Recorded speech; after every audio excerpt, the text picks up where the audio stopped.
ভগবান শ্রীকৃষ্ণ কুরুক্ষেত্রের যুদ্ধ অবসান করে গান্ধারীর অভিশপ্ত হয়ে তিনি প্রভাস কুলে যদুবংশকে নিয়ে গিয়ে সেখানে রেখেছিলেন প্রভাসের যজ্ঞ করার জন্য। যদুবংশগণ সুরাপান করে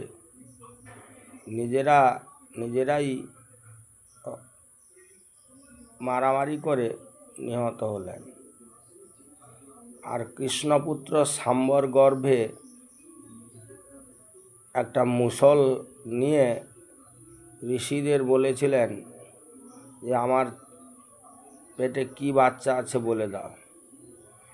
তখন ঋষিরা সেখানে শাম্বকে চিনতে পেরেছিলেন, অভিশাপ করেছিলেন যে তোদের পেটে যা আছে ওই মুসল থেকেই তোদের বংশ নিধন হবে। সেই মুসল তখন পাহাড়ে ঘষে ঘষে ফেলে দিল, উলুখড়ির বন হলো, আর বাকি সূচাল অংশ সমুদ্রে নিক্ষেপ করলো। একটি মৎস্য সেটা ভক্ষণ করলো। সেই টুকরো মৎস্য ধীবরের জালে পড়লো। সেই জাল থেকে তুলে বাজারে বিক্রি হলো। আর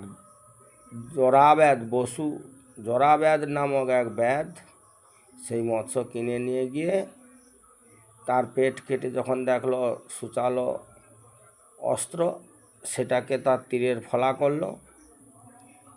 সেই জরাব্যাধ শ্রীকৃষ্ণের যখন বলরাম অন্তর্ধান হয়েছেন, এই সময়ে কৃষ্ণ জঙ্গলে একটি গাছের তলায় বসেছিল, পায়ের উপর পা রেখে। হরিণের কান মনে করে জরাব্যাধ সেই তীরটি নিক্ষেপ করল। আর সঙ্গে সঙ্গে কৃষ্ণ, জরাব্যাধ তো কাছে ছিল, তাকে ডাকলো না, অর্জুনকে ডাকলো। তাই জরাব্যাধ পঞ্চপাণ্ডবের কাছে খবর দিল। সেখানে যুধিষ্ঠির মানা করল, কিন্তু অর্জুন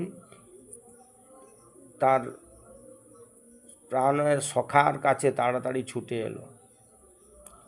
যেই না এসেছে, সঙ্গে সঙ্গে অর্জুনকে বলছে যে তুমি ওই দ্বারকাপুর হইতে সমস্ত মুনি ঋষিগণ এবং যারা দ্বারকাতে বাস করছে সবাইকে দ্বারকাপুর থেকে সরিয়ে নাও, দ্বারকা জলে পতিত হবে আমার অন্তে। আর তুমি আমার এই শটটা টেনে দাও। যেই না শ্রীকৃষ্ণের শট টেনে দিলেন, এমনি শ্রীকৃষ্ণ গোলক বৃন্দাবনে ফিরে গেলেন। আর সেখানেই প্রভাসের কুলে শ্রীকৃষ্ণকে দাহ করা হলো চন্দন কাঠ দিয়ে। কিন্তু তার নাভিকমল পুড়ল না। সেই নাভিকমল হইতে নীল মাধব উৎপত্তি হলো। আর জরার ছেলে বসু সেই নীল মাধবের পুজো করতেন। পরে রাজা ইন্দ্রদ্যুম্নকে স্বপ্নাদেশ হতে উড়িষ্যার রাজা ইন্দ্রদ্যুম্ন বিদ্যাপতি নামে এক ব্রাহ্মণকে পাঠিয়ে সেই বসু শবরের পূজিত নীলমাধবকে উড়িষ্যাতে নিয়ে গেলেন। আর বসু শবরের মেয়ে হচ্ছে ললিতা। ললিতাকে বিবাহ করে সেইখান থেকে নাম হয়ে গেল দৈতাপতি।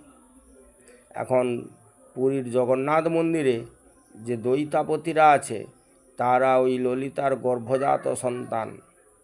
আর বিদ্যাপতির আগের গর্ভজাত সন্তান, তারা পাণ্ডা হিসাবে জগন্নাথে পূজা করছেন। এই হচ্ছে জগন্নাথের সম্পর্কে কথা। জগন্নাথই হচ্ছে শ্রীকৃষ্ণ।